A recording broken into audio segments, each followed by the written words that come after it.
Tiffany, and this is Towering TBR.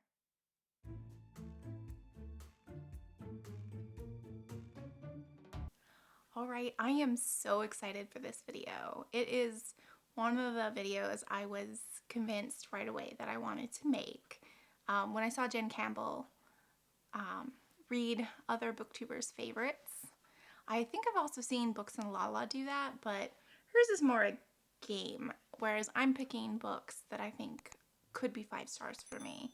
I want to start the new year off on the right foot, and so yeah, I'm going to be reading, I don't know, either 4 or 5 booktubers' favorites and vlogging the experience. My TBR is not set just yet because I'm still waiting on some booktubers to post their lists, which might give me more options. But one person who posted their list quite early was G from Book Roast, and I will show you the book that I picked. The book is Tomorrow and Tomorrow and Tomorrow. I had very high expectations, and you know, they were met. Okay, and you will have seen it was Tomorrow and Tomorrow and Tomorrow by Gabrielle Zevin. This is a story about 2 friends, 2 kids who meet in the hospital. One who has been in an accident, and the other, Sadie, her sister, is in the hospital for a long-term illness. And they meet and they bond and they play video games, and that's kind of what the story is about. They will eventually work on a game together, and that catapults them to fame and or success. But they have kind of a fragile relationship. Sadie does something that upsets Sam in the beginning of their relationship, and I think that that kind of sets the precedent for this kind of rocky relationship that they have. I was told that there's chronic illness represented in this book, and I haven't seen it so far. Sam had a car accident where he crushed his foot, and he's had to have several surgeries.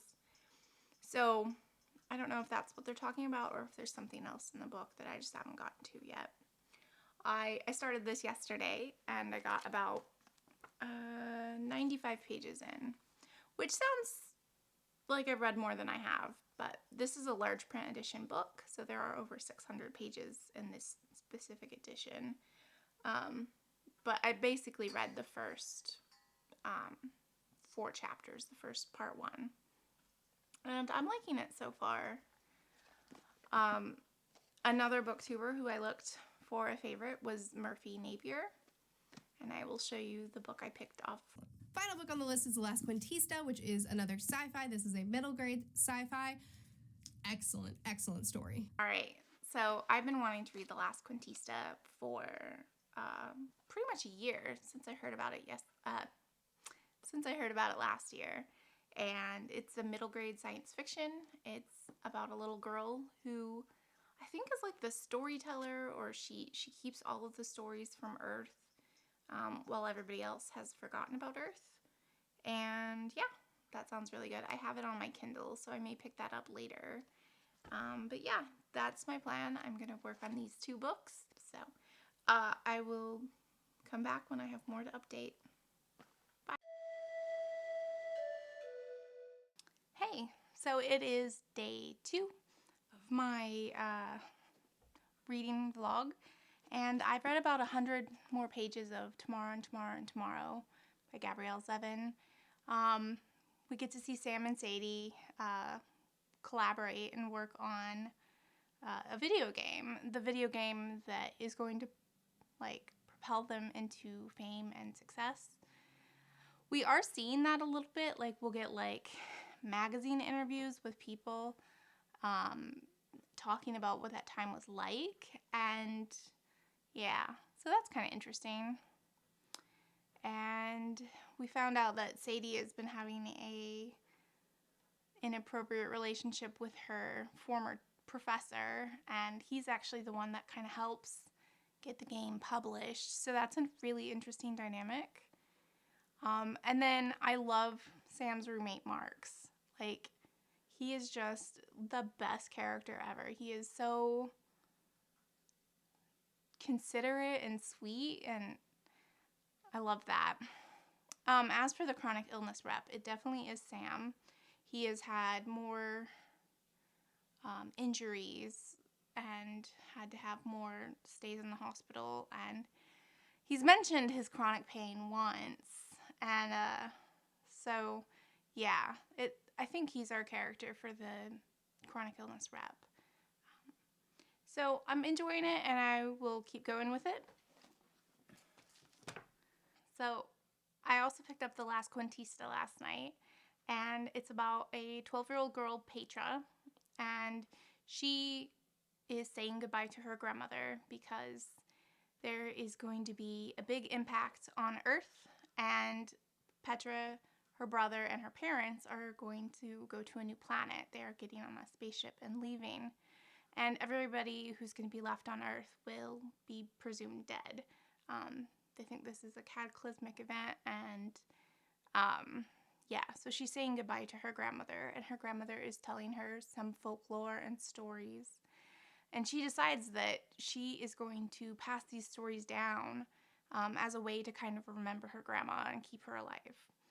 And so we find, they find the ship and they're boarding, and something happens to the cryogenic container that's holding Petra. She is numb and cannot move, but she's not asleep. She's very much awake and aware, and she's trying to do anything she can to get the attention of her monitor. Monitors are humans that basically get to live on this spaceship, and they have to keep these people in a cryogenic sleep for 380 years.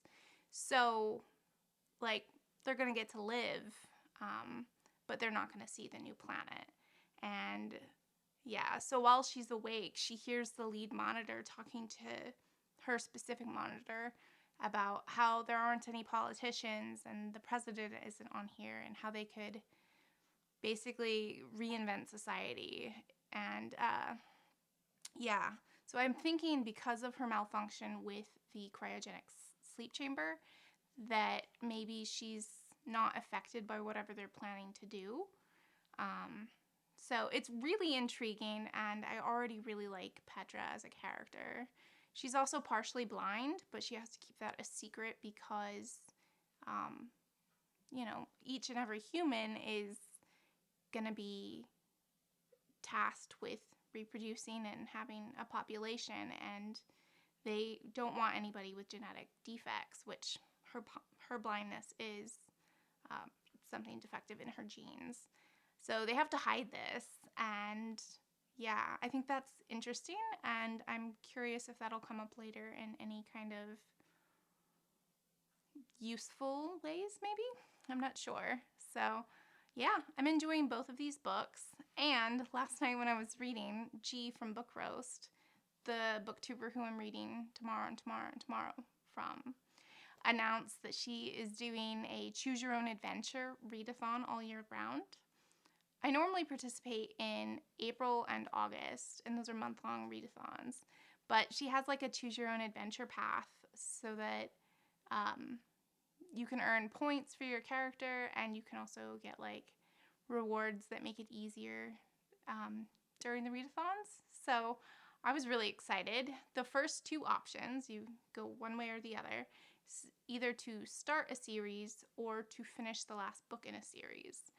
And since my January TBR is already, booked, that decision was made for me. The Fellowship of the Ring is the start of a series, and I don't have any other options, so I guess I'm going to take that path. So I'm excited. I think it'll add a little bit more of a challenge to try and figure out what books to read for, the prompts. And I love that at the end, not only did you get points for your character, but you get a familiar or an animal pet, something like that. And I think that's really exciting. So I do want to participate, and yeah, so I guess I'm starting on the left path. I think that is all that I have now. I'm going to read some more, and I will fill you in when I've read more. All right, bye. Hey, It's day 4, and I have read about 2/3 of Tomorrow, Tomorrow, and Tomorrow.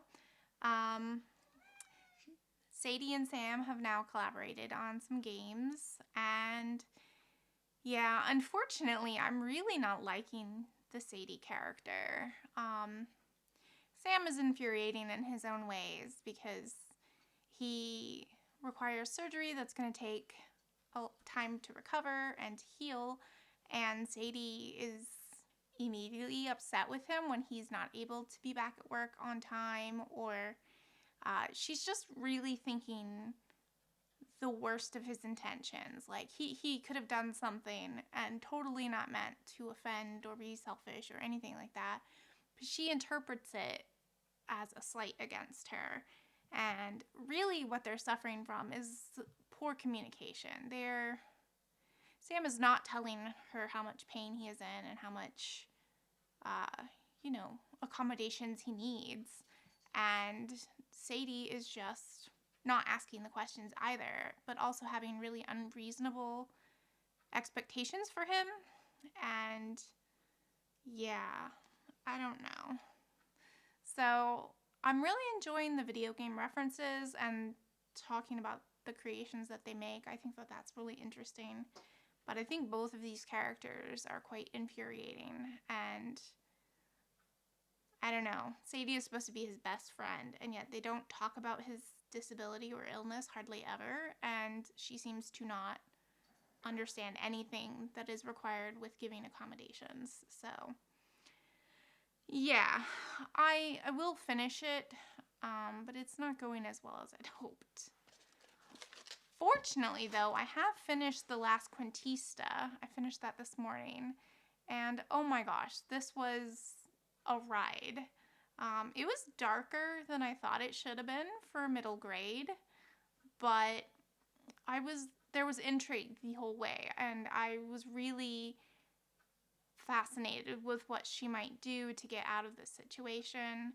I think when I last updated, I had told you that something happened with her stasis pod, which I think made it harder for them to reprogram her into doing what they want. They call themselves the Collective, and basically they are like almost like a new species now that there's been 400 years difference in time between the humans and these new people. But it's sort of cult-like, and they have to do what's best for the collective or the community. And yeah, it was crazy. I do feel like it ended just a bit too soon. I would have liked to see them have a more satisfying conclusion. Like, yeah, there's no way I can say any more without spoiling, but I feel like it needed an extra 20 to 50 pages at the end. But it's actually quite a sad book. But our protagonist prevails, and that's exciting. So I haven't decided on a star rating system yet. I'm thinking 4 or 5. I'm not 100% sure. I'll think on it some more. But I loved the messages, and I loved the folklore interweaved. And yes, it was a great book. I really, really enjoyed that. While I still have some more of Tomorrow to read, I am probably going to pick up a second book, and that will be Mara's book. So I'll show you that clip now. And to the top 5, since I'm cheating, is Babel by R.F. Kuang. I think the reason I ended up loving it so much is because I kind of think of it as a Dickensian Victorian novel, but with fantasy, and that is thematically about the evils of colonialism. So you will have seen that Mara's clip is Babel by R.F. Kuang. This is known as a dark academia, and I don't really read a lot of dark academia, but so many people praise R.F. Kuang's writing, and a lot of people have given this really good ratings, and the way Mara described it, I think I'm quite interested as well. So I will be picking up Babel as well as reading tomorrow. All right. When I have more, I will update.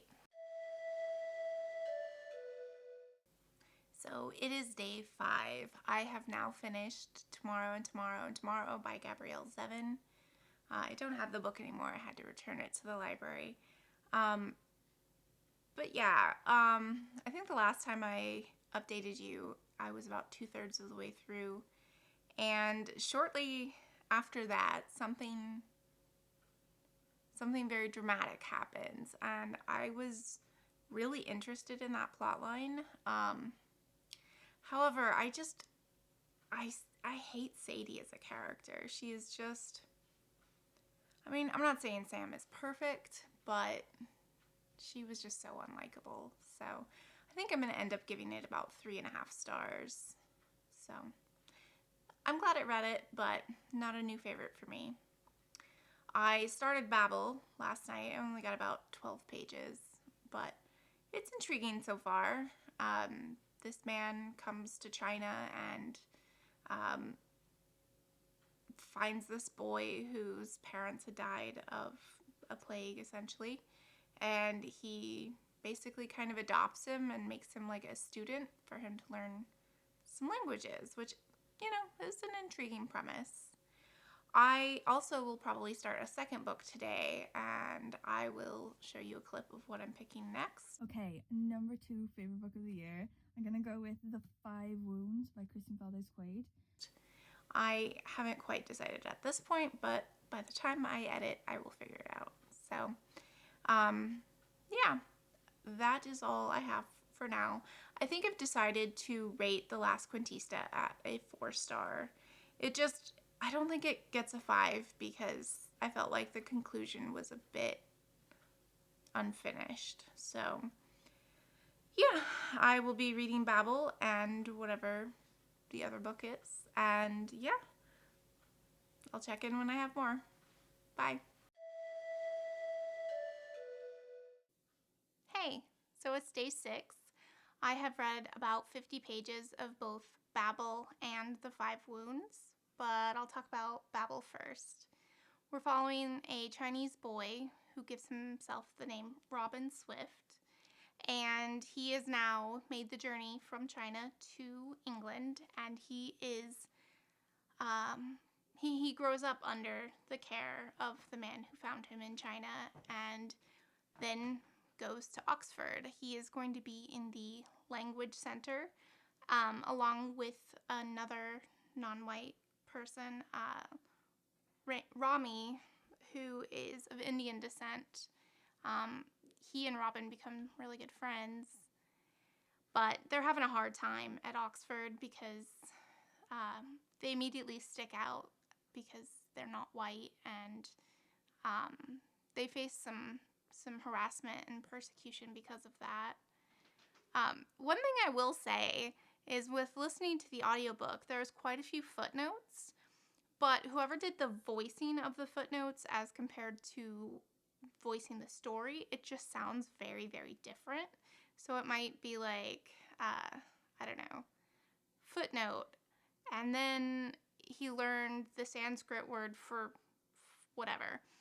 But the person just sounds really bored when they're reading the footnotes, and so it kind of takes me out of the story a little bit, and I'm kind of tickled by how unimpressed they seem while saying whatever these messages are. But I'm enjoying it so far. We've seen the first bit of magic. I don't really understand how it works yet, other than they use silver. Somehow that helps the magic, but I don't know anything more than that. With the 5 wounds, it was a really interesting scene that we open up on. This middle-aged man is part of this brotherhood, which is mostly elderly men, and they are tasked with doing a reenactment of Christ being crucified, and this man gets to play the role of Jesus, and they talk about like cutting his back so that when they whip him, it'll like bleed more. And then we also have his pregnant teenage daughter who shows up. He hasn't had like any interaction with her as a parent for a long time. He's definitely a deadbeat. But she goes to him because she's having trouble at home. And yeah, I think this is going to be like a family drama. And I think there are probably going to be more characters. I'm not sure. But the reference to 5 wounds, there was 5 wounds on Jesus, one for each hand, one for each foot, and then the one in his side. And I'm wondering if we're going to get maybe 5 family members' perspectives, because we've only got 2 so far. But they have mentioned a grandma, whom we haven't met yet. And we haven't really met with her mom either. So, I don't know. That's where it feels like it's going. And it's also feeling like it could be possibly a 5-star for me. I'm loving the writing. It immediately gripped me. And the crucifixion scene was intense.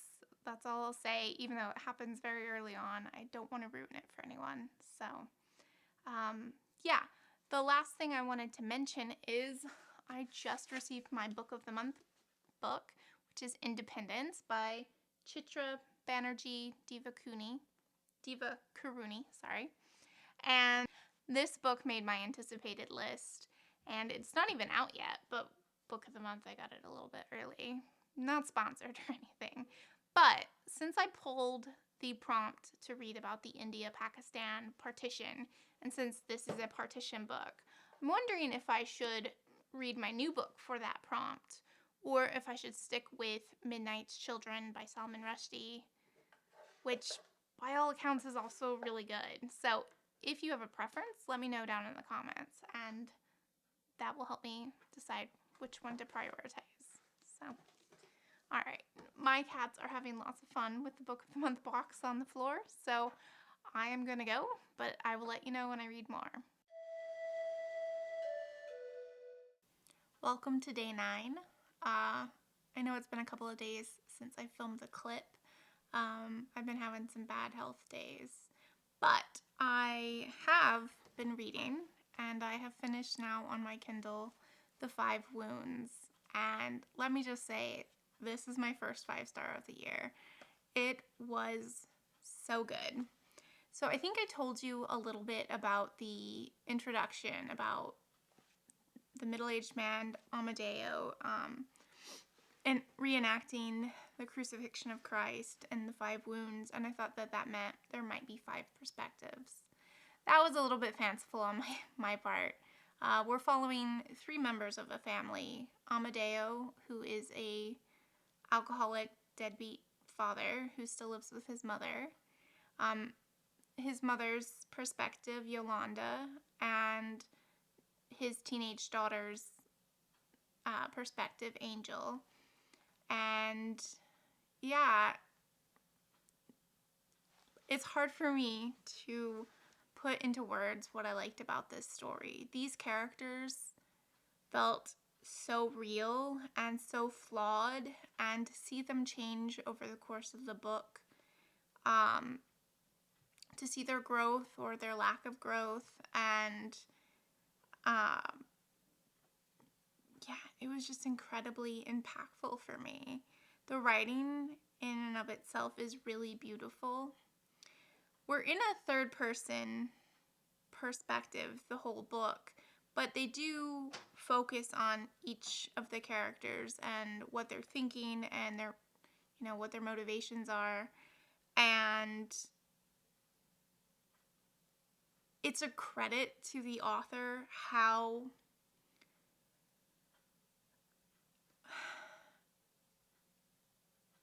real Amadeo feels as a character. He thinks things that are inappropriate. He never takes responsibility for any of his mistakes, and it's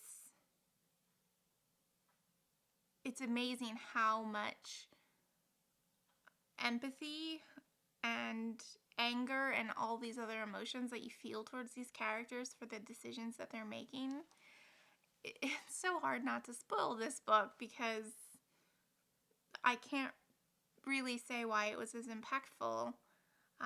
But we learn a lot about what it is to be a family, what it is to step up and try to better ourselves. And yeah, it was beautiful, and I loved this family, and I was sad to see them go. So, yes, 5 stars. I was also in the middle of, well, not the middle of, I was reading Babel by R.F. Kuang, and I got to 25%, which is a lot because this is over 500 pages, and I am just not connecting with these characters. It occurs to me that maybe I do not like dark academia, which, you know, is a little bit of a, I don't know, it's a bit of a booktube darling, so the fact that I don't like it makes me feel weird. But yeah, I didn't connect to the characters. I felt like some of the motivations for our protagonist didn't make sense. So, for example, I'm going to try and talk about what I mean without spoiling. But Robin works incredibly hard to acquire these languages, and once he's at Babel, he kind of has everything he wanted. He has friends, he has professors who treat him like a colleague in the language department, and he fits. He has a home, he has a family, which when he was a ward of this man for, you know, however many years before he went to college, he never felt that home and that security. And then Robin makes a decision that he knows could blow all of this up, and that didn't make sense to me. And at that point, I didn't really feel like I cared enough about these characters to figure out what was gonna happen. So yeah, I only read 25%, but I just don't think it was for me. And yeah, the other part is I still hadn't gotten any explanation of the magic other than we put words on silver bars and it helps fruit trees bear fruit in the middle of winter. And it's like, yeah, but why? Like, how? I don't know. Not for me. So I am going to pick up one more book to finish out this vlog. I'm going to pick out a book from Emily Fox's list. And she's actually got a few that I'm interested in. So I think I'm probably going to read a little bit of the 3 different options and try and pick based on whatever is catching my attention. Because that was the problem with Babel, is I just didn't care enough to keep reading it. So I will show you Emily and the choice that I'm making, and I'll come back to you later. All right, bye. Definitely depressing. This is another sci-fi, adult sci-fi. This is the Book of the Unnamed Midwife. This was absolutely amazing. Hey, so it is day 10. I decided to read a little bit of each of the 3 options that Emily Fox, that were her favorites. And so I read a little bit, 20 to 30 pages of Book of the Unnamed Midwife by Meg Ellison, My Brilliant Friend by Elena Ferrante, and what was the other one? Oh, Razorblade Tears by S.A. Cosby. These are all books I'm interested in, but as I read the first chapters of each of them, I decided I am going to read the Book of the Unnamed Midwife by Meg Ellison. I got about 50% of the way through it. It's a fairly short book, but I was just gripped. It's this dystopian time where a bunch of people died of a plague, and mostly women and children, although men were hit pretty hard too, but women and children seem to get these inexplicable fevers that then just kill them. And yeah, there's a lot of parallels to the pandemic that we are currently experiencing. And yeah, so I mean, it is some tough material. I would definitely recommend checking out trigger warnings because with so few women left and pretty much only men left, there's a lot of rape. There's a lot of trafficking. There's a lot of women don't have rights or control over their bodies any longer now that this is like this lawless wasteland. And so it definitely has some hard subjects. But our candidate, or our protagonist, we don't know what their name is because they use a bunch of aliases throughout the book. But she worked in labor and delivery and is just kind of trying to survive and trying to figure things out. And she comes across this religious group that seems to be faring better than others. And yet something strikes her uneasy. And yeah, so this is an absolute downer of a book. It is incredibly grim. But it is really fast paced, and I always want to know what's going to happen. There's this sense of dread and anticipation because this is a terrible place to be, especially for a woman. And yeah, so the dread building while I'm reading it is incredibly atmospheric. So hopefully my plan is to binge the rest of it, if I can. And then that will be it. All right, I'll come back one more time. Bye. Hi, welcome to day 11. This is going to be the last day of this vlog. I originally intended it to be 2 weeks, but I'm glad I have a little bit of extra time to maybe squeeze in a book or two.